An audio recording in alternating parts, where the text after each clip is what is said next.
All right. Well, we're streaming live now, and we're going to be doing a quick interview with one of our mega agents today, and that is Paul Mercer and the Mercer Group. So we're very excited to have them joining us today. And we just have some questions. So we're starting this new series called Agent Spotlight, where we're going to highlight some of our agents from the office for different things. Today's question is about shifts and how this great group has survived and thrived during the shift. So Paul's popping on now, so that is going to be wonderful. He is our star of the Agent Spotlight today. Hey, Paul. You're muted. I got it. There you go. So I was just telling everybody we are starting this new series called Agent Spotlight, and we're going to be highlighting an agent across all three of the market centers. I believe it's going to be once a month to just kind of give us a little insight, and so that some of the other agents can learn from you. So today we're with mega agent Paul Mercer. Hi, Paul, and his team. Hi. How are you? We're good. Good. So, Paul, how many years have you been in the business? I've been in real estate since 2003. 2003. Wow. So how many shifts have you been through? Well, I got into real estate. It was, the market was doing pretty well in 2003. I got my real estate license and I got my mortgage broker's license, and I worked in the mortgage field for a year. So I got to experience things from that side. I was working in real estate part-time, and had done a couple of transactions. We're kind of plodding through that. At the end of the year in the mortgage business, I had to make a decision whether I didn't like the mortgage business. So it was either get a job or go full-time in real estate. And I decided to go full-time in real estate, and the market was doing okay. I didn't know what I didn't know. So I knew I had to pay the bills. So I got busy pretty quick. And I went from the small mom and pop I was working with to working with Keller Williams. And my production that next year went up about 5 times what it had been the year before. So it was a good transition for me. So aside from moving to Keller Williams, what do you attribute that to? What in our company, what were we able to do for you that your previous company was not? Well, I think, getting direction. Like the mom and pop I worked for, they concentrated on relocation, and she did very well with that. However, it wasn't geared towards listings. Listing realtors tend to stay in the business, and it wasn't geared towards like teams. None of that stuff. Teams weren't really a thing when I got into real estate yet. There was, some people that were playing around with it, but it hadn't been refined. There was coaching available at Keller Williams, which I didn't have at the other place. And systems. Just being able to, a real estate license does not, it makes you legally able to sell real estate, but it doesn't teach you how to sell real estate. Right. I get that. So you came in 2003. So then the shift I know about was in 2007, right? About that time frame. So how did you maneuver that? How did that affect you and your business? Well, that was it was kind of a scary time. We were going, and I kept hearing, waiting for the other shoe to drop, as many people were, and we went from, early, probably 2007, where people were lining up to buy new construction, to you couldn't give it away at the end of 2007 kind of thing. So the market had come to a screaming halt, basically, as I recall it. And I saw some really good realtors starting to get out of the business, because everybody was like wondering what to do. It was like nobody had ever been through this before, so it wasn't like we really had I was watching what was going on, and part of the issue was sometimes watching too much of the news, like, because the sky was falling, and they were loving the reporting on it because they had a lot of eyeballs on it, right? So we were looking at that and watching it and thinking, well, should I stay in real estate? Or maybe I should get a job, because I saw some good agents that I knew with and worked with that were getting out of the business and going and getting jobs, or going into something where they would have a regular paycheck. And so I was considering doing that. And then I kind of took a step back and did an evaluation of where I was and what was going on and what, you know, I expected to do that year. And I thought, well, you know what, I still do pretty well in real estate, and things seem to be okay. I had reserves. I wasn't one of those realtors that spent every penny we made, you know. And I worked with a lender at one point, and she said, I have 20 realtors I work with, and she said, at least 6 of them will refinance with me every year, because they're always, you know, robbing Peter to pay Paul. So they're always kind of going for it. And I didn't want to be that guy. So I kept a prudent reserve at the time. And I thought, well, I've got 6 months I can stay in real estate before I need to get a job, kind of thing. So I'm like, well, let's see what happens with that. I'm my own boss. I like being my own boss. You know, I like the freedom, the quasi freedom that comes from that, because, you know, being your own boss, you're the last guy to get paid. Right. So that's one of the things you have to watch for. But the being able to kind of have more control over what I did on a day-to-day basis, and over my income too, so I decided to stick it out. And that transition, you know, figuring out how to work in that market it was frustrating, it was challenging, it was interesting, and it ended up being rewarding. I mean, you know, once we figured out how to work in that market, some of the down years were some of the best years I had in real estate at that point, you know, to that point. So it was actually, so some of the good things that happened in real estate, it wasn't good for everybody, but was that it thinned the herd. Like, we had a lot of realtors in the business when the market tanked, and a lot of those people, like I said, went and got jobs. So now we have fewer transactions, but we have way less people doing those transactions. So you were able to take market share, right? So you were able to get into a situation where, you know, you weren't competing against as many people. The sales cycle was longer. I mean, you know, you were looking at 3 to 6 months to sometimes a year to get a property closed, you know. And at the height of the market, I remember because we went from a market where things were going to under contract in a week, you know, to 39 months of inventory. I mean, it was just such a stark contrast between, like, if we took a listing right now and kept selling at the current pace, then it could take, you know, 39 months to sell. And I was like, holy smokes. I mean, that was just way different. How did you change your lead generation efforts from going from businesses coming easily to scarcity, and now, you know, having to hunt for the market share and fighting for that? How did you shift? So I didn't. I never really changed my lead generation. Now, if I had to go back and do it, I would do more of lead generation. You know, that was the thing I got out of it. Like, the more you do it, the more opportunities you have. So I had always lead generated. I was always looking for new business. So that was something that didn't change. Now I looked for more opportunities, like different areas to get business from.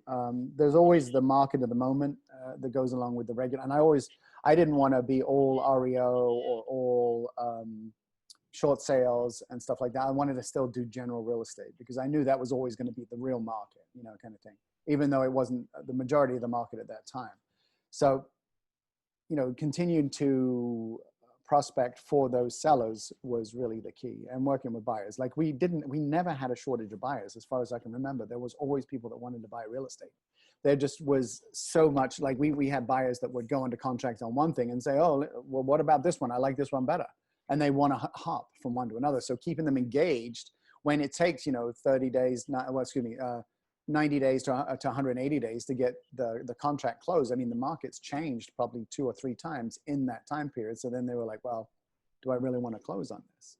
That was the frustrating part.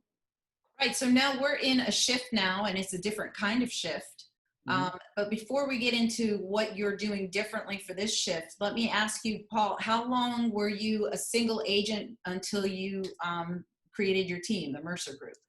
So I started looking for leverage, like, very quickly. Probably after the first year, I started looking for leverage, and we started with, you know, administrative.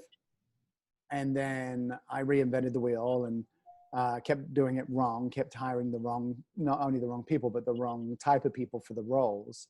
And so it was, even though we have systems around things, what I had to learn is that you've got to internalize before you customize, right? Mhm. So I had to learn like what the people that have gone before me, and you know, I still get the same lesson till I learn it, right? If I had to take what was already done and given it to me and utilize it before I put my spin on it. You know, because I was like, well, you know, I'm super busy. I've got all these leads, buyer leads coming in. I need a buyer specialist, you know, and we would do that, and then the buyer specialist would be, you know, we wouldn't have a standard, or we wouldn't have, you know, the things we needed in order to, you know, have a functioning team. And so about 3 years ago, I started getting really purposeful about what I was looking for. I had to get crystal clear on what I needed, or what I thought I needed for the team. And then I wanted, you know, I mean, because we have a lot of talented people we work with, right? So I don't want to just rely on necessarily what I think. And this is another big learning curve for me is that, you know, there are people that have gone before me. Success leaves clues. Talk to those people, you know? So I started getting clarity around what I thought I needed, and then what they thought I needed, you know, because you know, people knew what kind of business I had. So then the talent search started for those people, you know, and then a year ago in May, we actually hired, we had started talking to Kaylin, I think about 2 or 3 months prior to that, but we hired Kaylin, and it's probably the best hire I've ever made.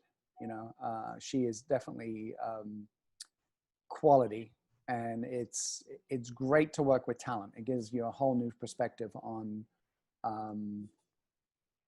what business looks like, and what you need to do. And she shows up every day with a smile, and she's good at cracking the whip and keeping us in line.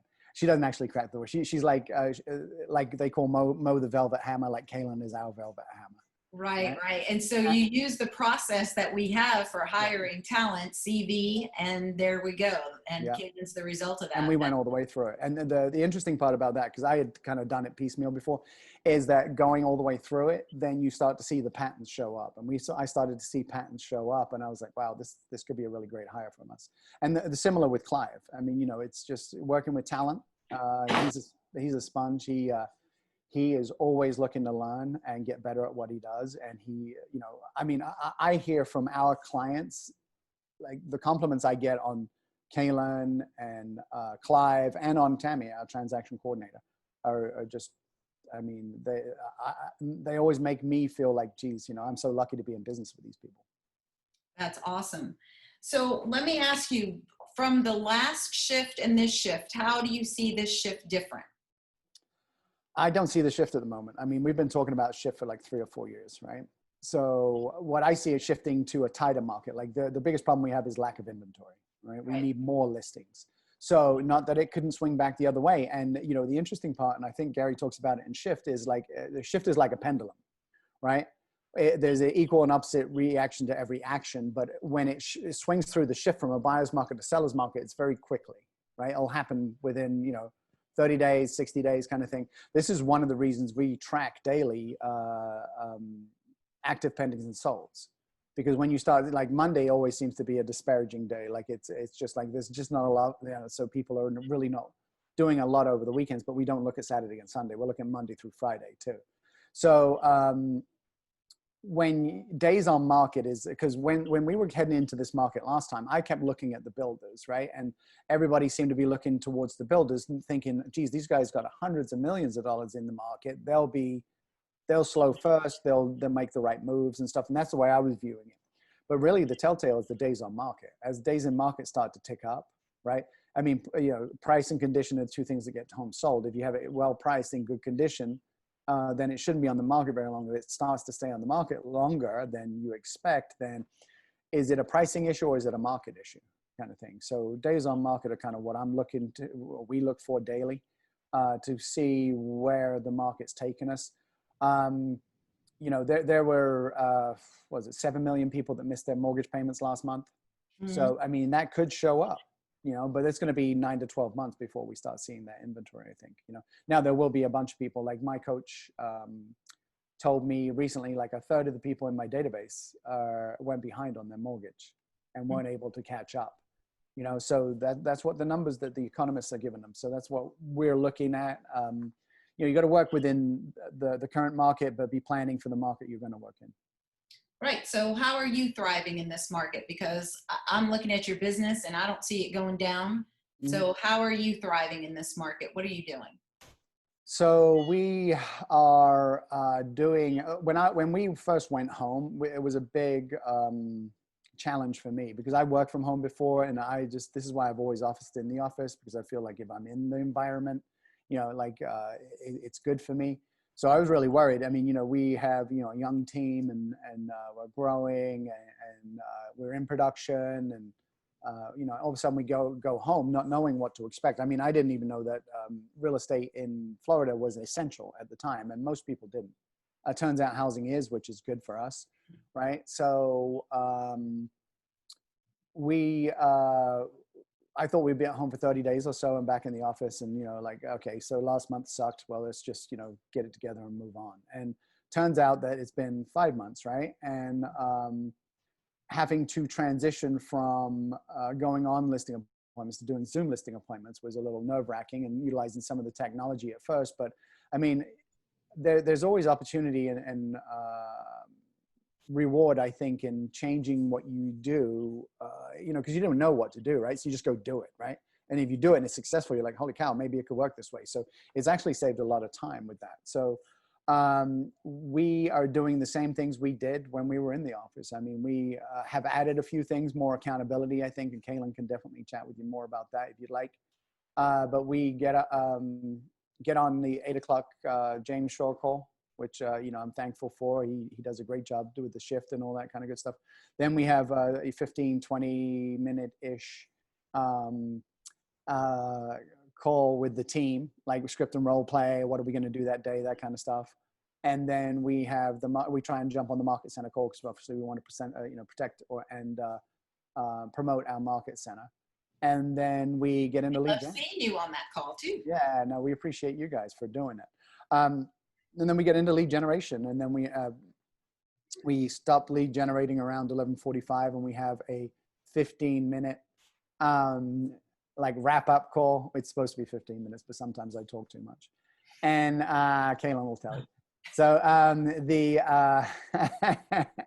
then ideally we're going to eat lunch and go on appointments, or we're back to lead generating and dealing with business as it goes. So that's really what our schedules look like since we've come home. And we've had we've surpassed last year in volume for pending and closed right now for the entire year. So I mean, the last 5 months of the year, 4 months of the year I'm dying to see where we end up. We have a goal that was much bigger, but I'm fine aiming high. And if we fall a little short, that's okay. As long as we did better than we did last year, and we are going to do better than we did last year. I think that, if we end at, about 22 million, I will be super excited. Yeah, I'd be excited for you too. Now, you mentioned accountability. Some agents will cringe when they hear that word. But I want to know, how do you hold your team accountable? Wow, that's a great question. So I can field that unless Kaylin would like to. I would love to jump in on how we all hold each other accountable. So usually when we hop on at 11:45, the guys have done the bulk of their lead gen for the day. So at that point, we try to collect numbers and see, who did you call that day? What was your result? Did you set any appointments? We've heard a lot on these calls about, don't get too bogged down in the numbers. Like, don't stress yourself over getting really granular with it. So we started just kind of collecting, how many attempts did you make? How many contacts did you make? And then how many appointments did you set? We've started getting a lot more granular from there because that was a habit for our team already. So we've kind of started drilling down a little bit more to not only figure out how is our conversion working, but also where are our efforts best spent, right? Because if the guys are getting more conversion off calling FSBOs and expireds, then hey, let's dump all of your lead gen time towards FSBOs and expireds. But if they're getting more traction off their database, which they will both tell you we are very clearly. Brand new information. That's such a Brand new. surprise that that's where it would come from. Oh my You would God. have never guessed. Never Nobody said it in knew. any of the calls that we've been on. Nobody's ever said this, but database has proven to be such a huge source of our business. I mean, year to date, we've done 73% of our business has come from our database. Oh my gosh, stop right there. 70, how much? 73%. Not 7%. 73. Yep. Holy moly, 73% of your business coming from your sphere of people you already know, who already know, like, and trust you. Exactly. Oh my goodness.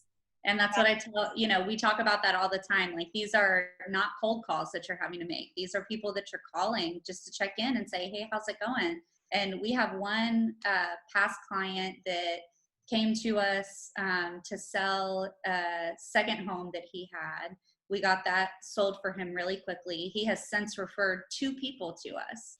So that's one person that, Paul made a call to and checked in on, and the business has just showed up. So same with Clive. He's checking in on his people. He's not only getting referrals, or he's not only getting business from that, but he's getting referrals too. So, database and staying accountable to not only how many calls you're making, but who are you calling? Where's your time best spent has been my big focus, to make sure that we're kind of watching that and protecting their time, because we don't, there's only so many hours in a day.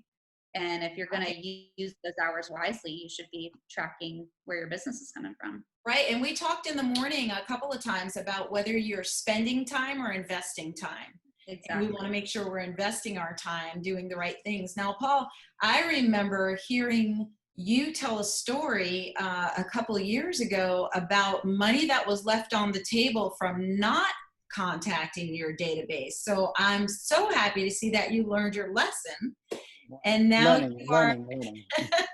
and now you're squeezing that database for every penny that you can get out of it. So I'm so happy for you and your team and the lessons that you've learned.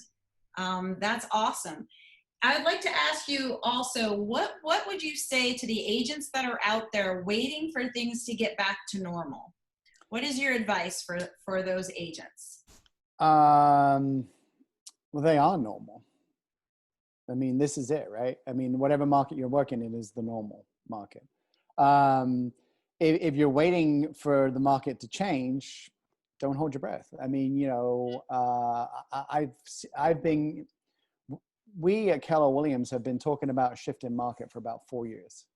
Okay. And Gary will tell you, there was a point. I mean, if you go to Mega Camp and family reunion and you plug into what's going on in international and stuff like that, Gary Keller is a very smart guy, right? And so is Jay Pepperzon. They know a lot about real estate.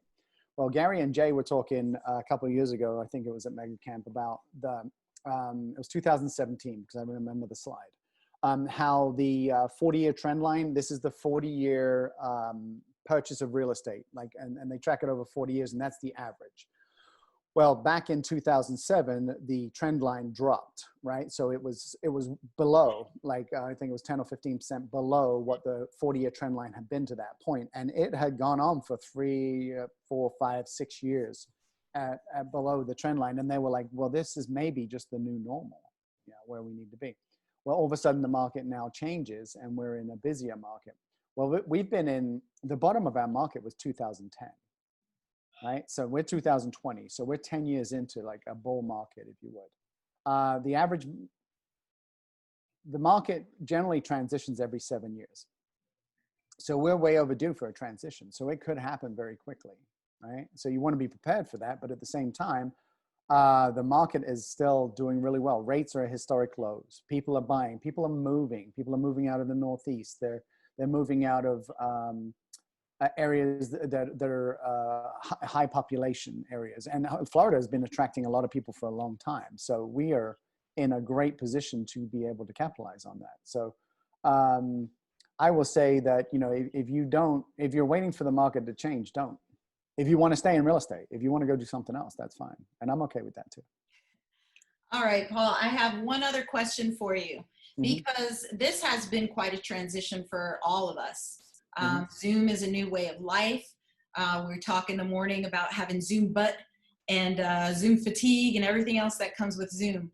So, and a theme that I hear over and over from some of our agents is that they feel disconnected.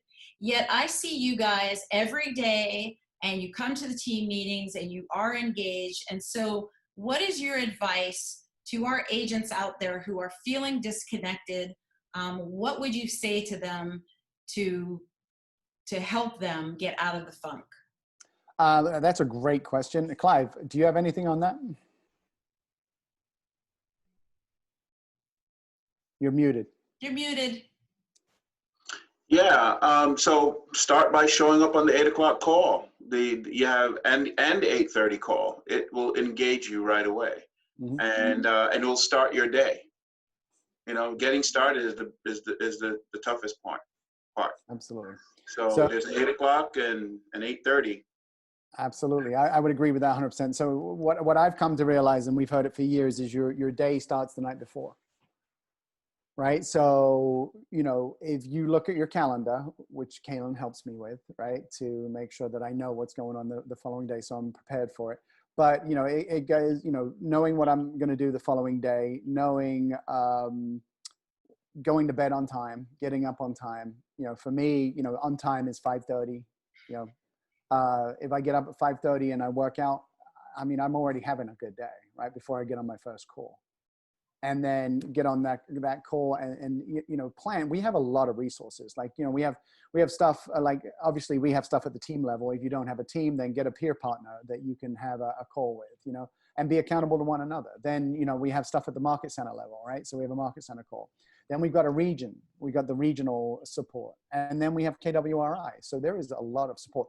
The thing that there's a balance, right, in there, because you can get, you know, fatigue from being at too much training or on too many calls or getting too motivated, right? You know, training is a big part of what we do. And I think being better educated in what you do is going to make you better at what you do. But also having that balance, so have it scheduled. Like if you're scheduled to be on a training on Friday from 3 to 5, then be on that training at 3 to 5, you know, and time block your calendar and stick to your calendar. Because people will try to drag you off of your time block too. It's always the thing that's loudest that is like, you know, we were on a call before this and we have a client who's called me 3 times, right? Well, I will be happy to return his call and I'm excited to speak with him. But right now, this is what my time block said and this is where I am. So being present. Being present and being intentional is what I'm hearing from you. Mm-hmm. Well, I promised this would be a 30-minute call, and we are at the top of the 30 minutes. So I appreciate your time, the Mercer Group. We really appreciate you guys, all that you contribute to the Market Center, always contributing, always being present, and always supporting us. We appreciate you very much and love what you're doing this year. So keep it up. Thanks, Michelle. If there's anything we can do to help you guys too, let me know. All right. Thanks so much, you guys. All right. See ya. Bye.